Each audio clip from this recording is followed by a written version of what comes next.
Hello, everyone, and welcome to today's Editors Roundtable Chat. My name's Alex Ivany. I'm an editor of Queen Sugar, Cherish the Day, the documentary I Find, and a VFX editor on Shrinking.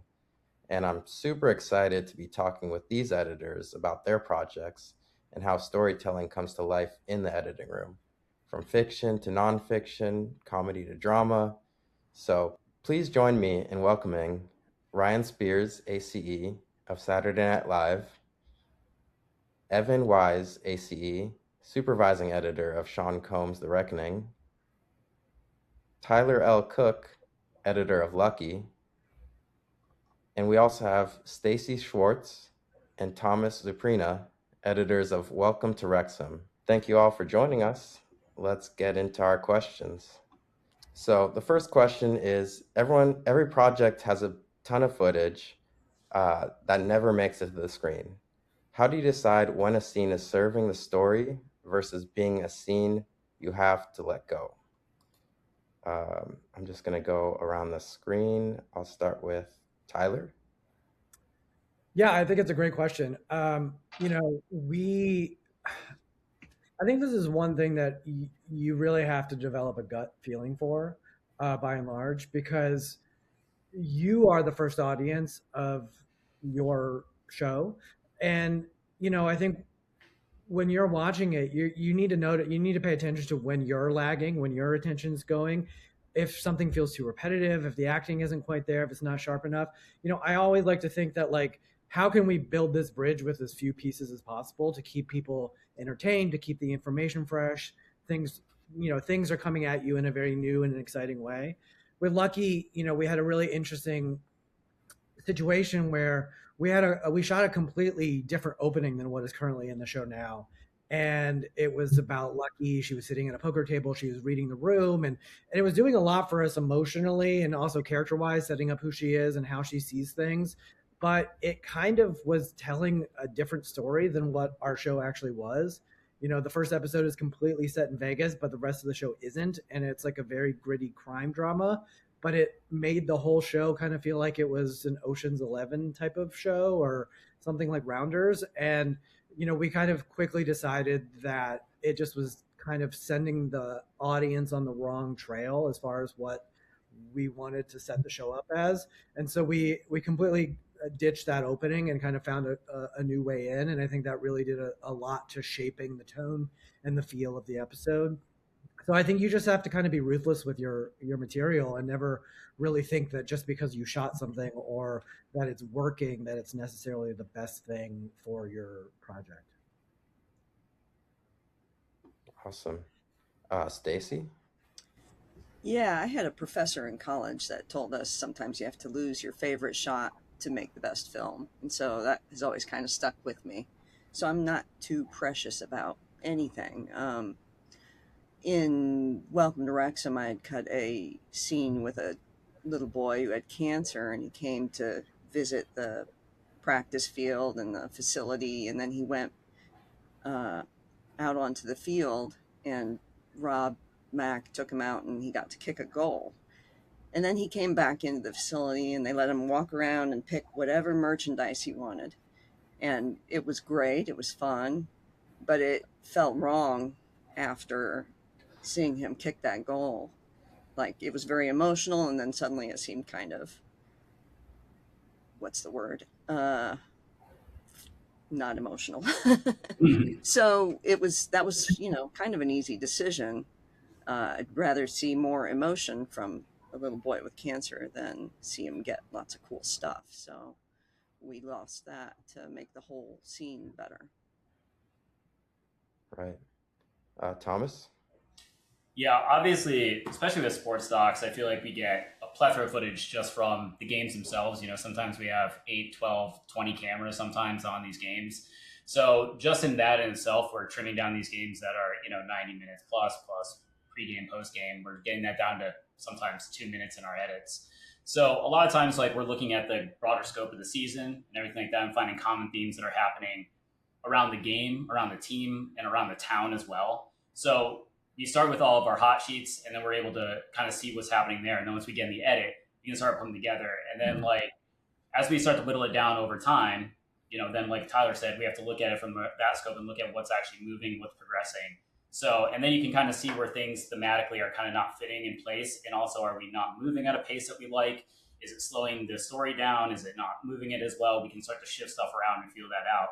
So it's a lot of trial and error, parsing it down, and seeing what is actually working for the greater good of the whole episode. And we do that a lot, especially with the games and Wrexham. So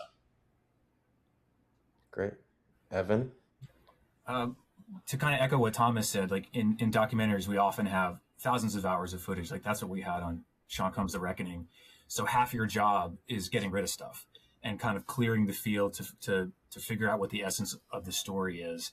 And one thing that I try to do is like to be kind to myself, because you don't always know that right away. And like when you get to the end of the project and you look at it and you go, oh, of course, all this is what should have been in the show. But you don't know that when you start, and you might not even know that halfway through. It's like you're finding the story as you go along. So you're trying lots of things, and a lot of them aren't going to work. So ultimately they have to go.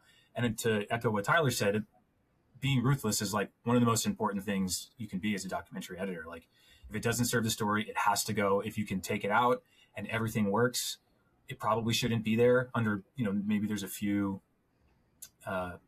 maybe that's not like a hard rule all the time, but generally, like if you can pull the leg out from the table and it still stands, then you probably don't need that leg.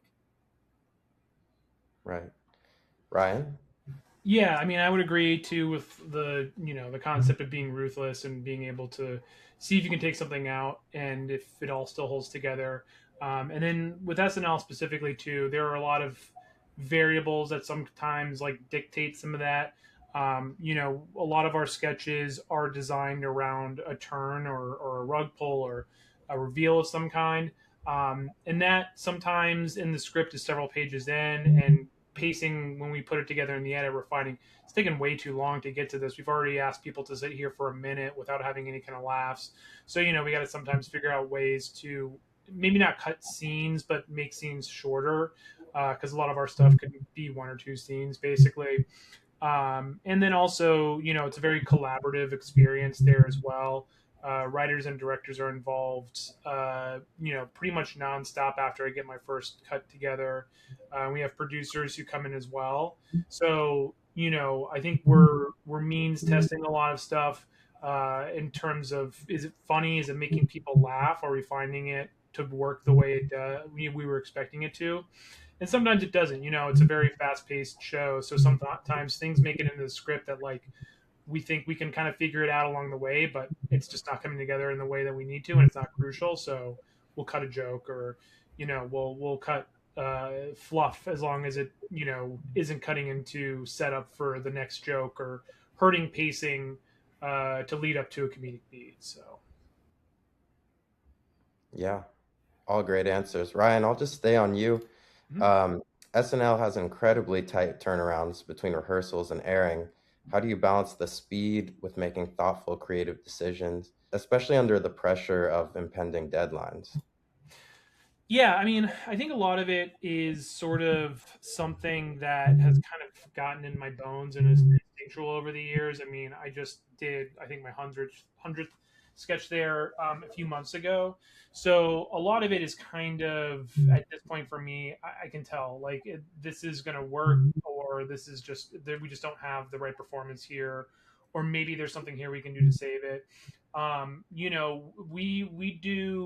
We air the sketch during the dress rehearsal for the show, which is at 8:00.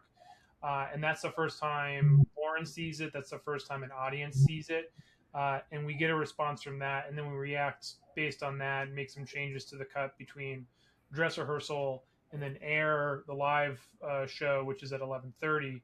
So we don't have a lot of time. Sometimes it's even less if the sketch airs later in the dress rehearsal, but it does really well, and they want to move it up earlier into the live show. So the way that we handle that typically is like, we're kind of already thinking a few steps ahead. Like, we're kind of envisioning like, oh, this is maybe a weak spot. Like we personally love this joke, but we don't know if an audience is going to react to it. And if they don't, like, we're not going to die on this hill. We'll take it out to make the piece tighter and faster and funnier. And so we've kind of already, typically going into dress, we kind of have an idea of like, here are 2 or 3 moments that I think we can kind of like pull out of this if they don't do well, just to make this as, just hits all the way through.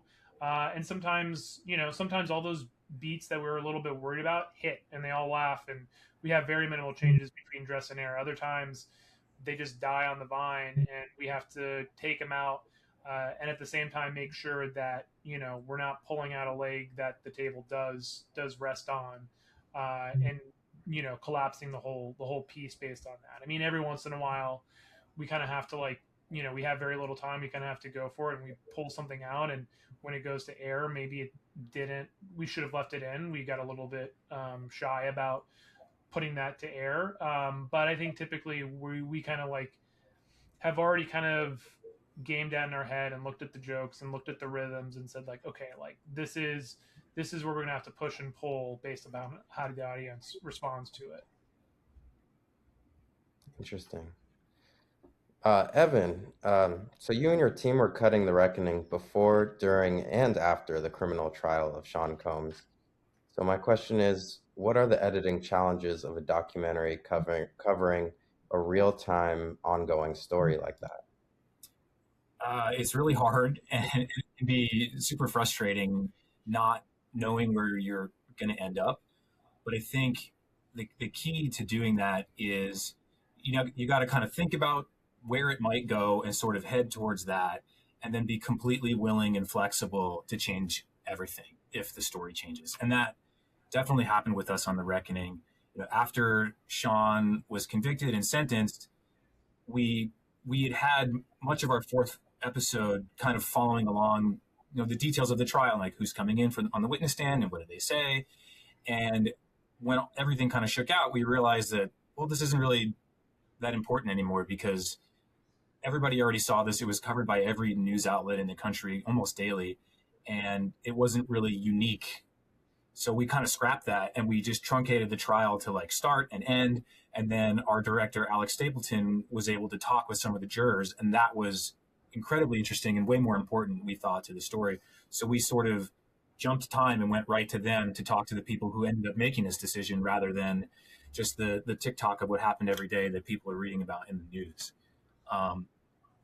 And when you trash 20 minutes of runtime, it really hurts. But then ultimately, if it serves the story, you kind of forget about it and you think, oh, of course it should have been this way the whole time.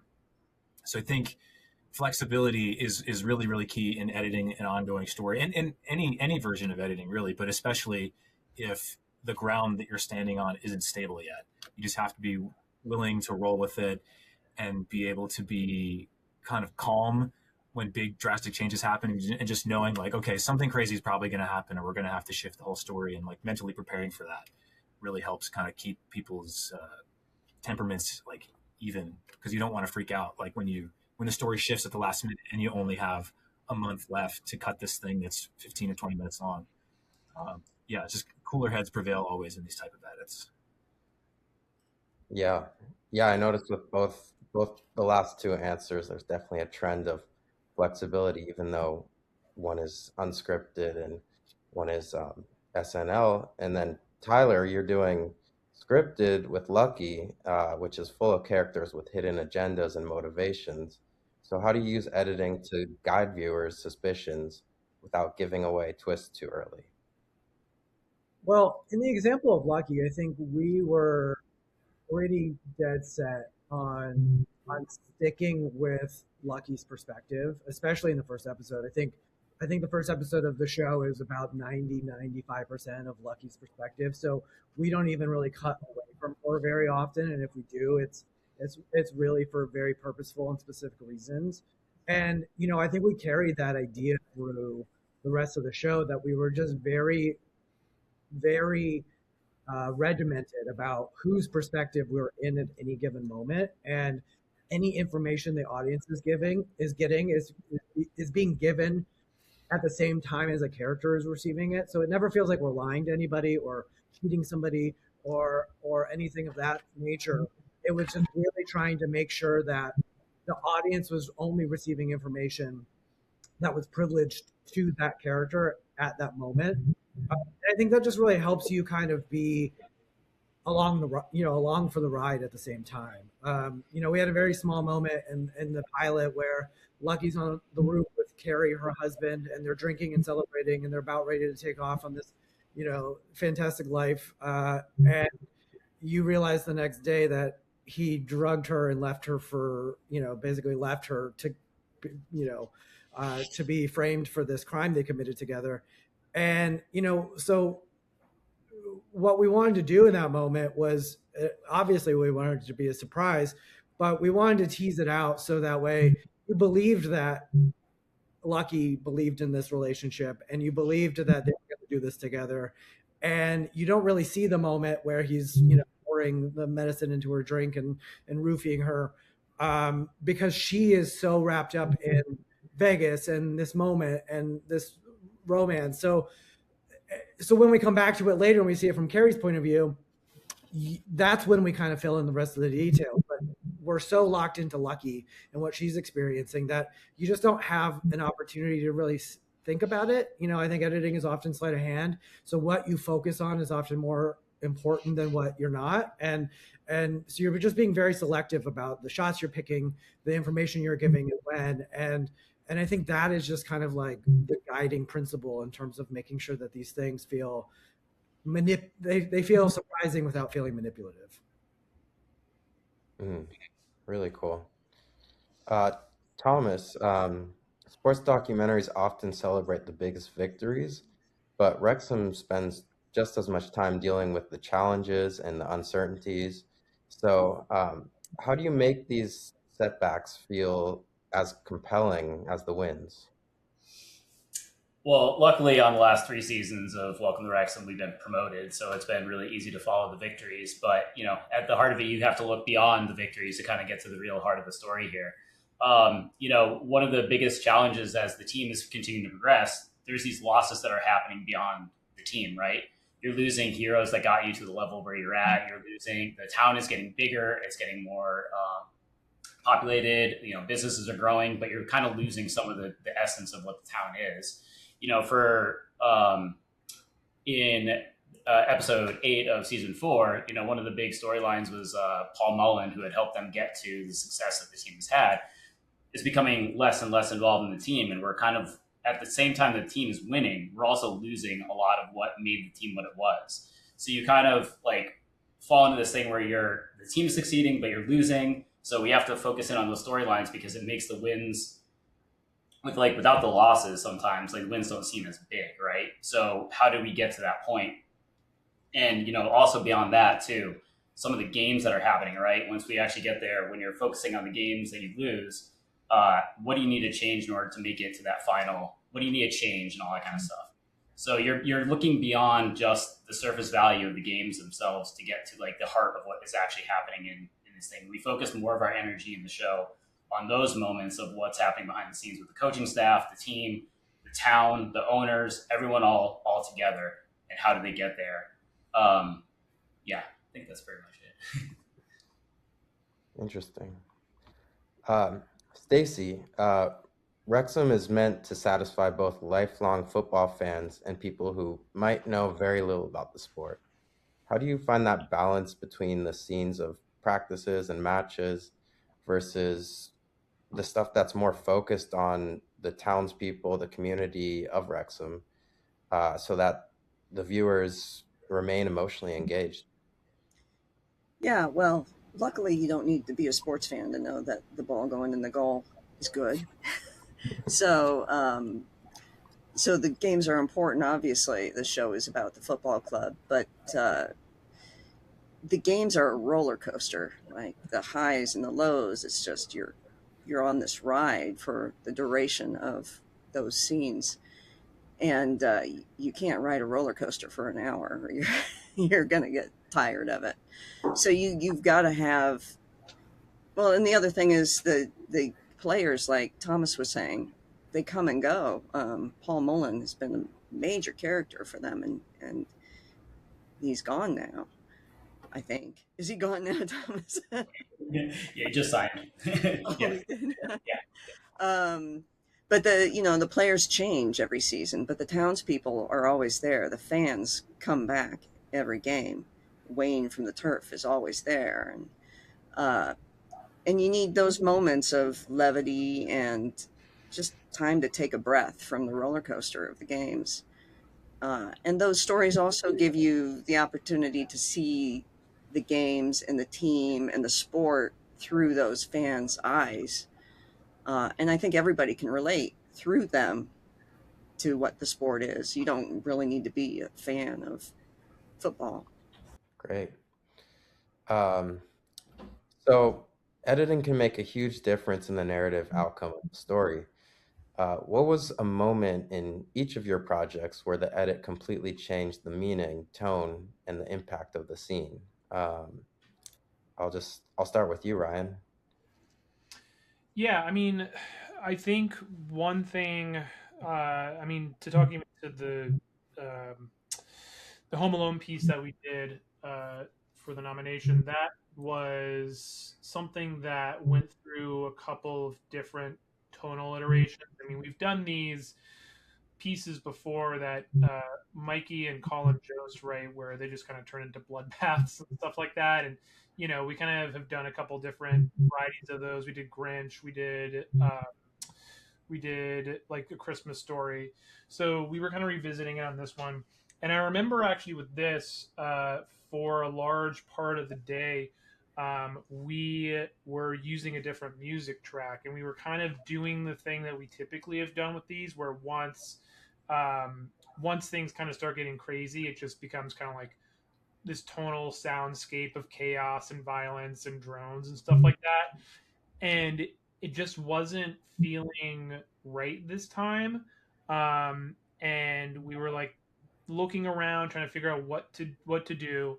And I don't know who came up with the idea, but yeah, we pulled in that I think it's from the Nutcracker, but the song, and like that against all that chaos just immediately felt right. It brought like that kind of fun, like levity that Home Alone typically has to that scene, and kind of kept it in more of the tone of that movie rather than kind of taking us out of it in the way that we kind of do sometimes with these other pieces. Because like we when we did like Grinch, it just turns so hard on its head.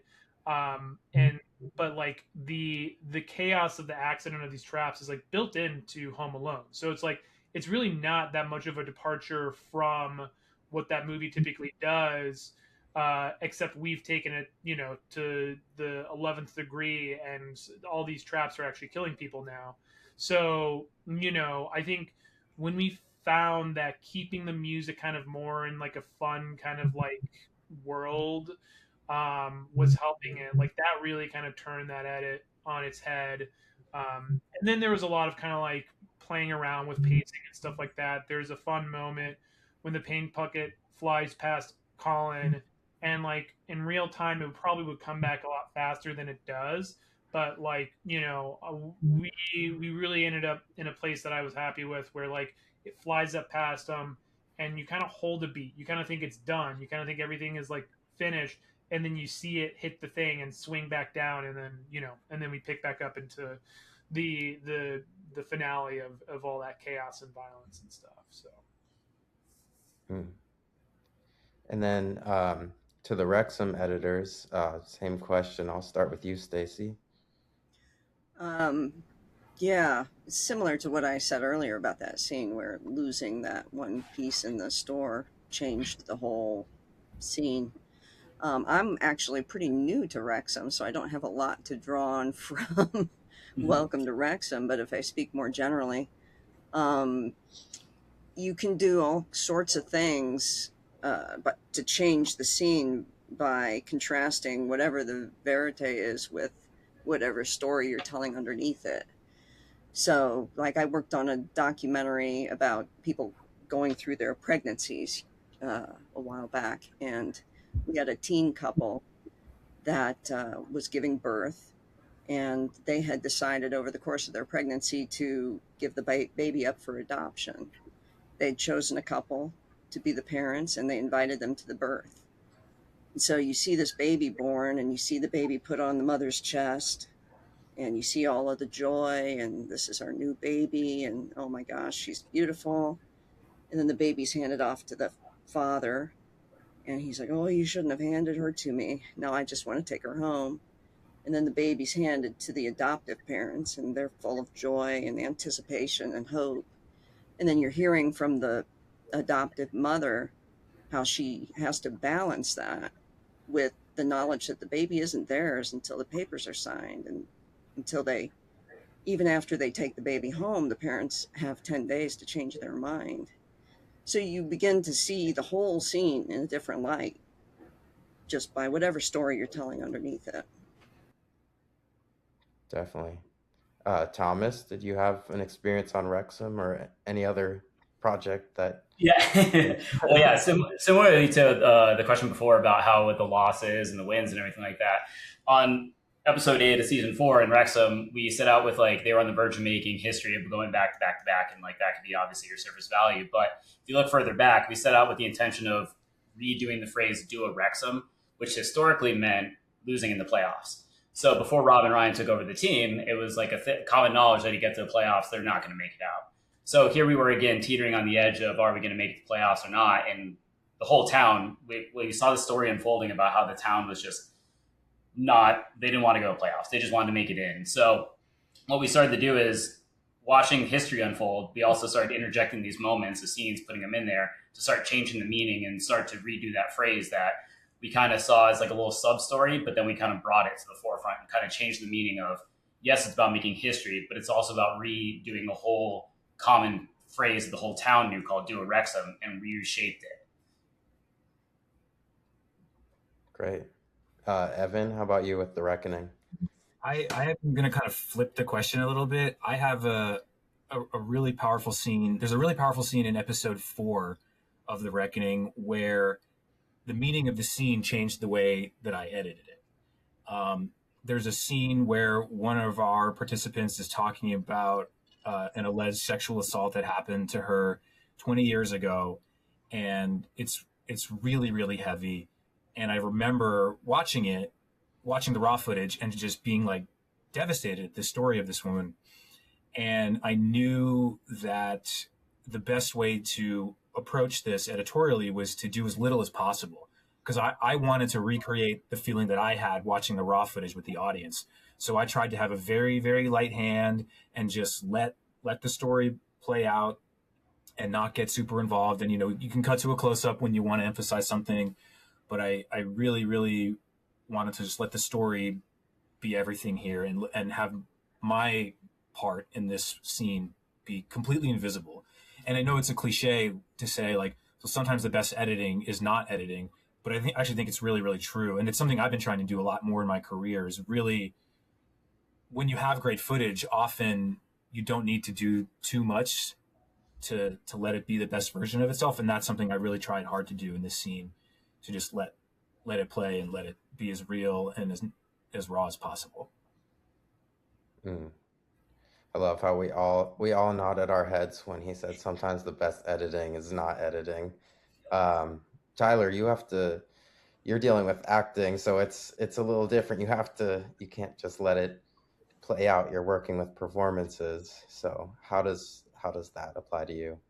Well, I mean, I can piggyback right directly off of what Evan was saying. I had a very similar moment on Lucky where, the whole first episode is like is her escaping. It's like one giant chase set piece after another, and it concludes like the end of the episode concludes with one final one where she's in the trunk of a car. She kind of climbs out, causes the car to crash, and then when she gets out of the car, there's a fight scene.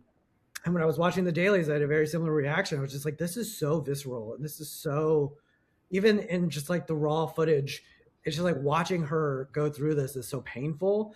And I wanted to really just recreate that experience. And one of the things that we had been doing up until that point is like, we're cutting a lot, we're throwing music at it to kind of like keep the stakes alive and to to echo the sort of feeling that was happening inside of her. And I tried to put some music up against picture, and it just made it feel really bad. And I was just like, let's take it all out. Let's strip it all out. Let's play this completely dry. Let's just hear the sounds of it. Let's hear her kind of like her efforts and the punches, and she gets choked at a certain point. It's like, let's just hear, like, let's really focus on the actual sounds of it to try to bring it up and recreate that feeling I had while I was watching it. And I think, and that's how it is. And it's how it lives in the cut today. And I think that it did two things. I mean, the performances were so great, the footage was so great, but we had just spent so much time living in a different soundscape to then transition into that. It just made everything feel that much more brutal, that much more impactful, because it was just such a giant sea change from where we had been previously. So oftentimes you're just kind of looking for those, like, those nuggets of truth in the footage, and highlighting those and bringing those to the forefront, so that way you can accentuate what's there and not trying to do too much. Love it. All really interesting answers. Thank you guys so much. Yeah, it looks like that's all the time we have, but I really appreciate all our panelists, Ryan, Evan, Tyler, Stacie, and Thomas, for being here with us today. Incredible work. Also, thank you to Impact 24 for putting this panel together, and for everyone watching. So we'll see you next time.